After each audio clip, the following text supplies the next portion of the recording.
দর্শক আসসালামু আলাইকুম। কৃষি বন্ধু এগ্রো সার্ভিসেসের পক্ষ থেকে আপনাদেরকে জানাই প্রাণ ঢালা অভিনন্দন। সম্মানিত দর্শক, আশা করি আপনারা সবাই অনেক ভালো আছেন।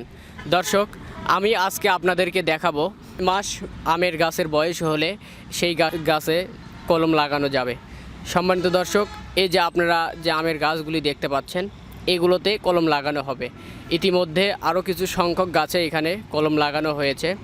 আর যে মিস্ত্রি ভাই এখানে কলম লাগানোর কাজটি সম্পন্ন করছেন, আমরা সরাসরি তার সাথে কথা বলার চেষ্টা করব এবং আমরা আরও এই কলম লাগানোর বিভিন্ন তথ্য ওনার মুখে আমরা শোনার চেষ্টা করব। আপনারা ভিডিওটি শুরু থেকে শেষ পর্যন্ত দেখতে থাকুন। সম্মানিত দর্শক, আপনারা দেখতে পাচ্ছেন যে এখানে অনেক সুন্দরভাবে এক ভাই কলম কাটছেন। আমরা এই কলম কাটার বিভিন্ন তথ্য তার মুখে আমরা জানার চেষ্টা করব। দর্শক, ভিডিওটি আপনারা শুরু থেকে শেষ পর্যন্ত দেখতে থাকুন।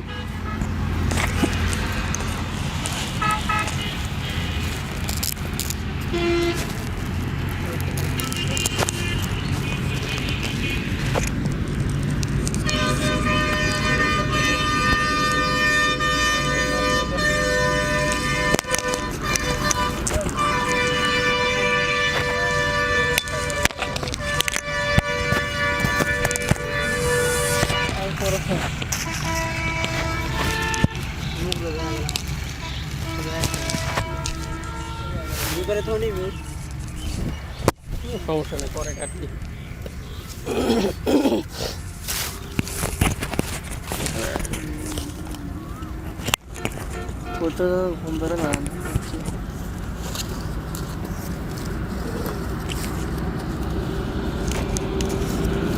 সম্মানিত দর্শক, এই মুহূর্তে আমরা কথা বলবো যিনি কলম কাটছেন বা গাছে চারা লাগাচ্ছেন তার সাথে সরাসরি কথা বলার চেষ্টা করব। আসসালামু আলাইকুম। ওয়ালাইকুম আসসালাম। কেমন আছেন ভাইয়া? আলহামদুলিল্লাহ ভালো, আপনি কেমন আছেন? আলহামদুলিল্লাহ, আমি অনেক ভালো আছি। ভাইয়া আপনার নাম? আমার নাম মোহাম্মদ সুমন, আমার বাড়ি নাংলু, থানা গাবতলী, জেলা বগুড়া। আচ্ছা আচ্ছা, আপনি কি আজকে কলম লাগাতে একাই আসছেন নাকি আপনাদের আরও মেম্বার রয়েছে? আমাদের আরও মেম্বার আছে, তারা অন্য সাইডে আছে, কিছুক্ষণের মধ্যে তারা চলে আসবে এখানে। ও আচ্ছা আচ্ছা, আপনারা এখানে কতজন সদস্য বিশিষ্ট আপনাদের এই টিমটা? আমাদের টিমটা 25 জন। ও আপনারা 25 জন সদস্য বিশিষ্ট এই টিমটা নাকি? হ্যাঁ হ্যাঁ, আপনারা 25 জনই এই আমের গাছের কলম লাগিয়ে থাকেন? হ্যাঁ। ও আচ্ছা আচ্ছা, তো আপনি এখানে আজকে একা, আপনার আর মেম্বারগুলো কোথায়? তারা অন্য সাইডে আছে, কাজের চাপের জন্য ওরা অন্য সাইডে আছে। ও আচ্ছা আচ্ছা, তো আমরা আপনার কাছে যে বিষয়টি জানার চেষ্টা করব, এই যে একটা গাছে আপনি কলম লাগালেন, এখানে অনেক গাছেই কলম লাগাইছেন, যদিও আমরা ইতিমধ্যে দেখতে পেয়েছি যে আপনার পিছনে অনেকগুলো গাছে এখানে আম গাছে এখানে কলম লাগাইছেন। তো আপনি এখানে কি কি জাতের এখানে কলম লাগাচ্ছেন? এখন বর্তমানে লাগাচ্ছে এটা হচ্ছে বাড়ি ফোর, আর আরও জাত আছে, কাঠিবন আছে, তারপরে গৌরমতি আছে, এগুলো লাগাবো। আচ্ছা আচ্ছা, তো ভাইয়া আপনি যে গাছে কলম লাগাচ্ছেন, এই গাছে কলম লাগানোর আগ মুহূর্ত পর্যন্ত কত মাস বয়স্ক, গাছের বয়স কত হলে সেই গাছে আসলে কলম লাগানো সম্ভব? তাও ধরুন শুরু থেকে 8 মাস পর্যন্ত সময় লাগে। একটা গাছে 8 মাস, সেই গাছের বয়স 7 থেকে 8 মাস পর্যন্ত হলে সেই গাছে কলম কাটা পসিবল? হ্যাঁ হ্যাঁ। আচ্ছা আচ্ছা, তো আমাদেরকে যদি আপনি একটা গাছে কলম কেটে যদি দেখাতেন, আমাদের একটু ভালো হতো। যারা অনেকেই রিকোয়েস্ট করেছেন যে কলম কাটার একটা ভিডিও পেতে, কিন্তু অনেকেই হয়তো বা কলম কাটতে জানে না। আপনার এই ভিডিওটি দেখে হয়তো বা আপনি যদি একটু হেল্প করেন তাহলে অনেকের জন্য সুবিধা হবে আর কি। আচ্ছা, সমস্যা নেই। আচ্ছা ভাইয়া, 1 মিনিট বলেন। সর্বপ্রথম হ্যাঁ হ্যাঁ, অ্যাট ফার্স্ট যখন আপনি যে গাছটি নির্বাচন করবেন, হ্যাঁ, যে কলম কাটার জন্য যে গাছটি আপনি নির্বাচন করবেন, সেই গাছের আসলে কোন জায়গায় কাটা যাবে কলম কাটার জন্য, সর্বপ্রথম আপনার কি করতে হবে আসলে কলম কাটতে হলে? সর্বপ্রথমে এটা একটা গাছ, এই গাছের দেখতে হবে যে এই গাছের বডিটা শক্ত এবং মজবুত কোন জায়গায়, যেখানে কলমটা সেটিং দেওয়া যাবে সেই জায়গাটা ধরুন এই জায়গাটা এখানেও আছে, এখানে কলম করা যাবে না, কারণ এটা কমলা, কলম করলে এটা নষ্ট হয়ে যাবে, পচে যাবে। হ্যাঁ, অতএব এখানে করা যাবে। কিন্তু এখানে দেখা যাচ্ছে যে বেড, এই বেডের গাছগুলো সমান করা লাগবে। আমি এখানেও কলম করতে পারবো, কিন্তু করবো না, তার কারণ এই বেডের গাছগুলো সমান করতে গেলে এখানে কলম করতে হবে। ও মানে সব গাছগুলো আপনি এক মাপের করতে চাচ্ছেন আর হ্যাঁ, কি। তো এখানে এক মাপের বলতে আমরা মানে একটা নির্দিষ্ট জায়গায় তো একটা গাছের কলম কাটা যাবে, তাই না? হ্যাঁ, আসলে সমস্যা নেই। কোন জায়গায় কলম কাটলে আসলে ভালো হবে সেটা যদি আমাদেরকে একটু বলতেন। এটা আপনার নির্দিষ্ট একটা, সেটা হচ্ছে গাছ যত বড়ই হোক সমস্যা নাই, কিন্তু কমলা জায়গায় এটা কলম করা যাবে না, শক্ত জায়গায়। আচ্ছা, মজবুত। আমাদেরকে একটু দেখাতেন যদি। আচ্ছা, আমি দেখাচ্ছি। ওখানে আপনি কেটে নিলেন, মানে ওই এই যে জায়গাটা একটু এই জায়গাটা একটু শক্ত আছে প্লাস মজবুত আছে, এখানে করা যাবে, এখানেও করা যাবে, কিন্তু করলাম না কারণ ওটা বড় হয়ে যাবে। ও আচ্ছা, এটা মিডিয়াম মাপের আছে, করলাম। তারপরের করণীয়টা কি আমাদেরকে একটু যদি দেখাইতেন। তারপর আপনার এই যে জায়গাটা কেটে নিলাম সেখানে আস্তে করে সুন্দর করে একটু ছাল তুলে নিতে হবে। এই যে সুন্দর করে একটু ছাল তুলে নিলাম, পয়েন্ট করে নিতে হবে। বাকল উঠায় নিলেন একটু। হ্যাঁ, একটু পয়েন্ট আচ্ছা, এর করলাম। আগে আমাকে একটু তথ্য দিন যে আপনি যে এই গাছের যে বাকলটা উঠালেন, হ্যাঁ। এই যদি আপনি বাকল না উঠায় যদি গাছের মাঝখান দিয়ে যদি আপনি ই করে নেন, মানে কাঠ, সেখানেও হবে, কলম হবে, কিন্তু সেই কলমটা রিস্ক হয়ে যায়, মারাও যেতে পারে প্লাস নষ্ট হতে পারে। সেজন্য একটু ছাল তুলে নিলে সেটা মারা যাওয়ার সম্ভাবনা খুব কম, নো রিস্ক।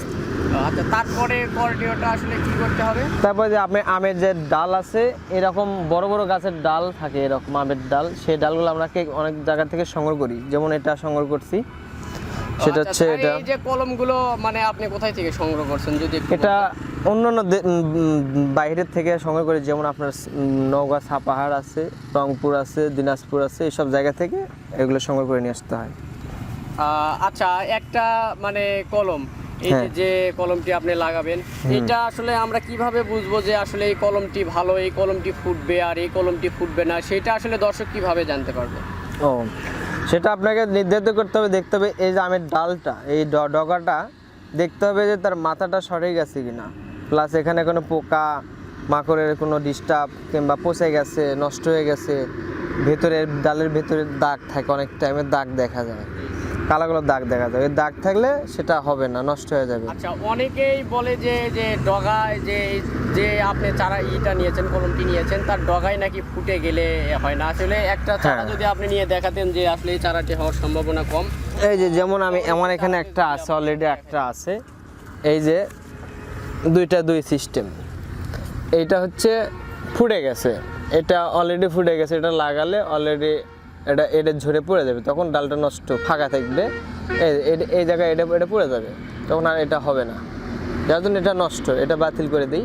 আর এটা শুধু মানে গুটি আছে, এটা লাগানোর সঙ্গে সঙ্গেই এক সপ্তাহের মধ্যে এটা ফুটে বের হবে, এটা সমস্যা নেই, এটা চলবে। তো আবার এই ডালটি আপনার এখন মানে কলম লাগানোর জন্য কি করে নিতে হবে? এই যে লাগানোর টাইমে আপনি দেখতে হবে ডালটা কোন দিকে সোজা হবে, প্লাস গাছটা যখন ভবিষ্যতে হবে গাছটা যাতে এঁকে বেঁকে না হয় সেজন্য লক্ষ্য রাখতে হবে সেদিকেও। তবে দেখতে হবে এটা ডালটা অলরেডি আগে থেকে বাঁকা, তারপর আমি চেষ্টা করব সোজা রাখার জন্য। এর আগে আপনি প্রথমে ডালটা সুন্দর করে ছালটা তুলতে হবে।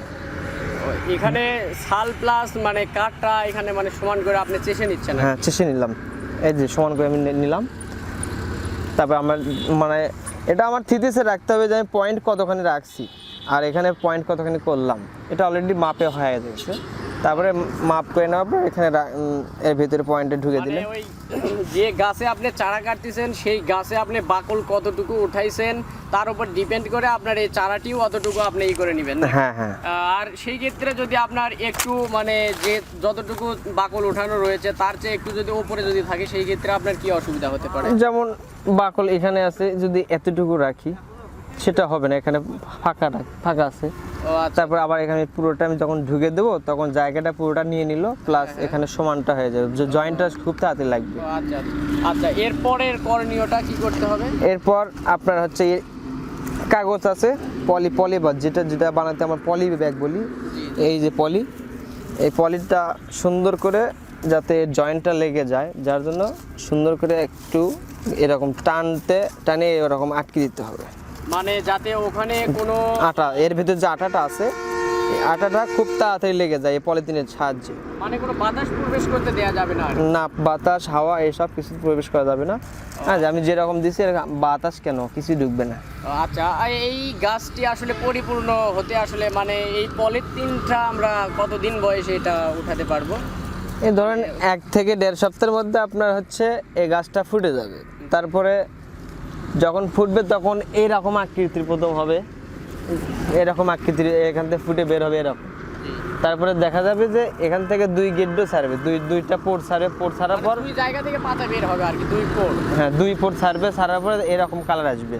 তারপর দেখা যাচ্ছে সবুজ কালার, হ্যাঁ সবুজ কালার আসবে। তারপর পলিটা এই যে গেটে দিচ্ছে এখানে চাপ দিলেই, একটু কোনো কিছু হাতিয়ার দিয়ে কাটা দিলেই এটা খুলে যাবে। খুলে যাওয়ার পর পলিথিন ফেলে দিতে হবে। দেওয়ার পরে গাছটা পুরোপুরি হয়ে গেল, তখন বড় হয়ে যাবে। তারপরে আপনার সব জায়গায় এটা চাষ করা যাবে। মানে এইভাবেই আপনারা সম্পূর্ণ গাছই কলম লাগায় থাকেন? হ্যাঁ হ্যাঁ। ও আচ্ছা আচ্ছা। তো আমাদেরকে আরেকটি বিষয় জানাবেন যে এই যে আপনারা যে রোদের ভেতরে যে কাজ করেন, অনেক পরিশ্রম করে আপনারা এখানে কাজ করেন, আপনার অনুভূতিটা যদি আমাদেরকে একটু শেয়ার করতেন। অনুভূতি বলতে কি, কাজ সবারই সমান, কিন্তু কাজের মধ্যে কিছু পার্থক্য থাকে, যেটা হচ্ছে অনেক কাজে আছে, সব কাজে তো সবাইকে ভালো লাগে না। তবে রোদে আমাদের ছোটোবেলা থেকে অভ্যাস এটা করার, এই জন্য ভালো লাগে। তারপরেও আমাদের হাত দিয়ে একটা গাছ তৈরি হচ্ছে, প্লাস সেই গাছটা অন্যান্য বিভিন্ন জায়গায় সেটা ছড়িয়ে পড়তেছে, সেটা রোপণ করতেছে, সেই গাছ থেকে মানুষ ফল খাচ্ছে। এটা এই জন্য আমাদেরকে এই কাজটা ভালো লাগে। আচ্ছা, তো আমাদেরকে মূল্যবান সময় দেওয়ার জন্য আপনাকে অসংখ্য ধন্যবাদ। আমরা দোয়া করি যে আপনি আরও অনেক দক্ষতার সহিত সারা দেশে আপনি এরকম কলম লাগানোর চেষ্টা করেন, মানে যেখানে আপনার পসিবল হবে যাওয়া সেখানে আপনি এরকম বাগানে কলম লাগানোর চেষ্টা করেন। আপনার সুস্থতা ও দীর্ঘায়ু কামনা করছি আমরা সবসময়। তো ভালো।